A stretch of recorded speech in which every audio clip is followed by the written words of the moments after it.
In Japan, there's an art form that by any standard would be considered extreme, where the paintbrush is made of 24 needles and the canvas is human flesh.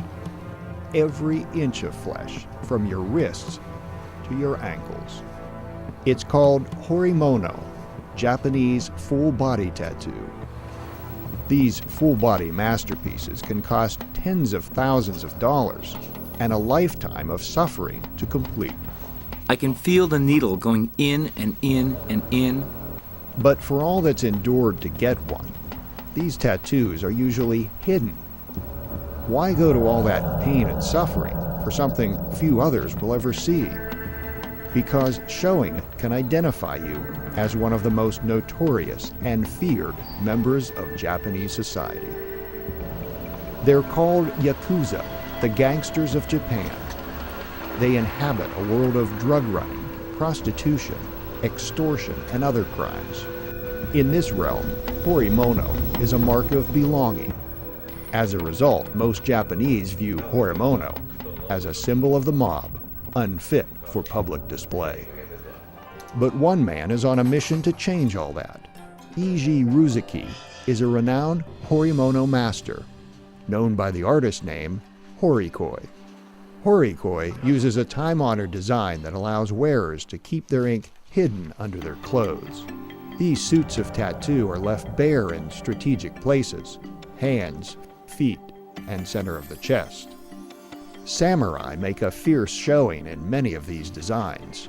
Most horimono is based on legendary warriors and heroes whose tales have symbolic meaning for the wearer. The images are typically drawn from classic Japanese woodblock prints. But tattoos weren't always a matter of personal aesthetics. Hundreds of years ago, Japanese authorities gave tattoos to criminals as a form of punishment. These tattoos allowed the public to identify and ostracize wearers. But by the end of the 17th century, outlaws were hiding these tattoos with decorative patterns. Some believe that the covering of prison tattoos was the beginning of the notorious link between organized crime and horimono. Horikoi believes that the best way to change the prejudice against horimono is to take it on in the flesh. Once a month, he organizes a performance at a local bar, exposing the public to a mix of karaoke, Japanese tradition, and horimono. By putting the spotlight on horimono, Horikoi hopes to remove the stigma that has clung to it for so long. It would be very nice to eliminate that prejudice. His efforts may already be working. Ever more people are turning to Horikoi to transform their bodies into living art. This is my life and my style. I hope that people that understand this join me, and I will join them.